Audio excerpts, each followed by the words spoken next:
संजय जी तमाम दस्तावेज लेकर आए हैं, लेकिन थर्ड डिग्री के जो हमारे तीसरे साथी हैं, आज से हम स्पेशल इन्वेस्टिगेटिव ऑफिसर शुरू कर रहे हैं। हमारे संवाददाता Munish Pandey ED CBI cover करते हैं। वो सारे दस्तावेज मुनीश के पास हैं जिनके आधार पर ये सारे आरोप लगाए गए। क्या सबूत, क्या आरोप, इन सब पर बातचीत करते हुए पहला सवाल संजय जी आपसे, शराब घोटाला है क्या?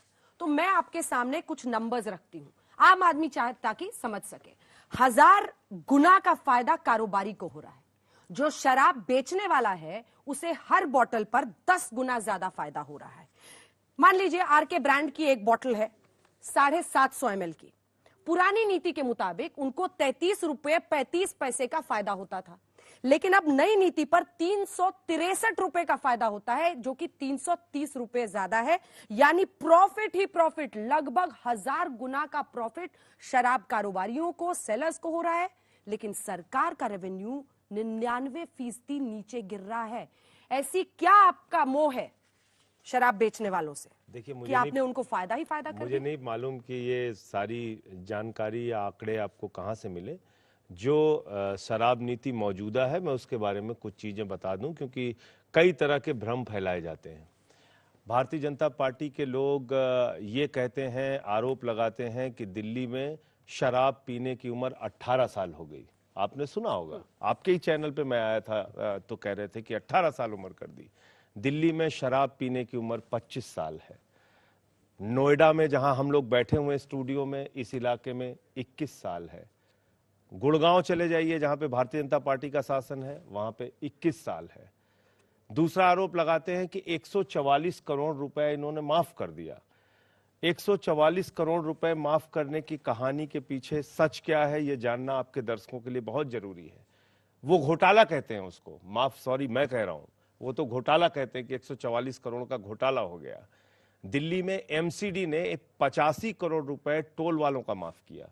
कहने लगे साहब कोरोना में टोल बंद थे तो इसलिए हमारी कमाई नहीं हुई, माफ कीजिए। 85 करोड़ माफ कर दिया। 100 करोड़ रुपए आउटडोर एडवर्टीजमेंट्स का माफ किया गया। आउटडोर एडवर्टीजमेंट्स वालों ने कहा भाई लोग घरों से निकले ही नहीं, हमारा एडवर्टीजमेंट किसी ने देखा नहीं। 100 करोड़ उनका माफ किया। 185 करोड़ रुपए एमसीडी ने माफ किया। रेलवे ने तमाम लाइसेंस फीस माफ की। कर्नाटक की सरकार ने तमाम लाइसेंस फीस माफ की। तमिलनाडु है, हरियाणा है, और इस पे एक तमिलनाडु की हाई कोर्ट का, अब हाई कोर्ट हमने तो बनाया नहीं, हाई कोर्ट हमारे हिसाब से तो चलता नहीं। इसमें साफ तौर पे ये हाई कोर्ट का ऑर्डर है तमिलनाडु का कि जिस पीरियड में आप लॉकडाउन लगाएंगे उस पीरियड में आप पूरी तरीके से लाइसेंस फीस को माफ करेंगे, पूरी तरीके से लाइसेंस फीस को। दिल्ली हाई कोर्ट के ऑर्डर में साफ तौर पे लिखा हुआ है कि जब आप लॉकडाउन का पीरियड होगा या डीडीएमए, डिजास्टर मैनेजमेंट के लिए जो टीम बनी थी, उसको कौन हेड कर रहा था? एलजी साहब हेड कर रहे थे। लॉकडाउन किसने लगाया था? एलजी साहब ने लगाया था। तो यह कहा गया कि भाई डीडीएमए के जरिए लॉकडाउन लगा और लॉकडाउन के पीरियड में अगर दुकानें बंद रहीं तो लाइसेंस फीस माफ होनी चाहिए। अब एक सवाल यह भी किया जाता है कि बहुत ज्यादा शराब के ठेके खुल गए, बहुत ज्यादा शराब के ठेके खुल गए। मैं अंजना जी आपके शो में पूरी जिम्मेदारी के साथ बताना चाहता हूं, पुरानी शराब नीति में 849 ठेके थे, नई शराब नीति में फिर 849 ठेके ही थे। जो एलजी ने क्लॉज लगाया कि नॉन कन्फर्मिंग एरिया में शॉप्स नहीं खुलेंगे, जिसके कारण से दुकानें रह गई कुल 468, और धीरे धीरे करके पहले 849 की जगह 644 खुली, 644 से फिर कम होते होते 468 हो गई, फिर और 300 कुछ के करीब हो गई। इसलिए हम पुरानी पॉलिसी पे गए। सिंपल शब्दों में समझाइए ना संजय जी कि आप कह रहे हैं कि हुआ है पर यह घोटाला नहीं हुआ है, यह नियम कानून के हिसाब से हुआ है। जी नहीं, तो 99% नुकसान सरकार झेल रही है। कैसे झेल रही? किसने आपको बता दिया? मैं वो जानना चाहता हूं कि 99% नुकसान कहां हुआ, कैसे हो गया 99% नुकसान? 144 करोड़ रुपए आपने माफ किए थे या नहीं किए थे? हाँ या ना में बताइए। आप किस सरकार ने क्या माफ किया वो नहीं पूछ रहा मैं, आप लोगों ने वेवर दिया कि नहीं 144 करोड़ रुपए का? 144 करोड़ रुपए अकेले हमने वेवर दिया? आपने दिया कोरोना कि के नहीं? कारण हाईकोर्ट के ऑर्डर पे हाईकोर्ट मैं चलाता हूं, हाईकोर्ट का ऑर्डर मैंने किया है। मैं आपसे पूछ रहा हूं कि आपने वेवर दिया है नहीं, सिर्फ मान इस बात चुका को हूं, मानिए। आपके चैनल पे ही माना हूं, कहा 144 करोड़ रुपए माफ किए गए, लेकिन उसमें हाईकोर्ट के ऑर्डर भी हैं, उसमें कोरोना के कारण भी माफी है, उसमें कोरोना के कारण दुकानें नहीं खुली, इसलिए कई राज्य सरकारों ने इंक्लूडिंग एमसीडी उन्होंने अपने लाइसेंस फीस माफ किया, रेलवे मिनिस्ट्री ने माफ किया, कई राज्य सरकारों ने माफ किया। लेकिन जो ये पैसे ये आपने तो माफ आपके किए, चैनल पे ही मैंने जो आपने पैसे बोला। माफ किए, जो आपने पैसे माफ किए, ये तो जनता का पैसा है। कैसे जनता का पैसा है? क्यों? एक्सचेकर का पैसा है, गवर्नमेंट का पैसा है ये। अरे भाई, तो एक्सचेकर का पैसा एमसीडी में नहीं है, एक्सचेकर का आप फिर पैसा से हरियाणा MCD में जा नहीं रहे है। हैं। आप एमसीडी में जा रहे हैं। मैं नहीं, सीधा नहीं। यहाँ पे शराब नीति को लेके आपसे सवाल पूछ रहा हूं। हाई कोर्ट मैं चलाता हूं क्या? आप बताइए ना। हाई कोर्ट मैं चलाता हूं। हाई कोर्ट में अगर वो पिटीशन करेंगे कि साहब कोरोना के दौरान हमारी दुकानें बंद रहीं, या एक नवंबर से हमें अपनी शॉप शुरू करनी थी, हमारा काम 17 नवंबर से शुरू हुआ, 16 दिन हमें ज्यादा लाइसेंस फीस देना पड़ रहा है, अगर वो कहते हैं कि नहीं नहीं साहब आप इनको लाइसेंस फीस माफ कीजिए इस समय, हाई कोर्ट हम चलाते हैं।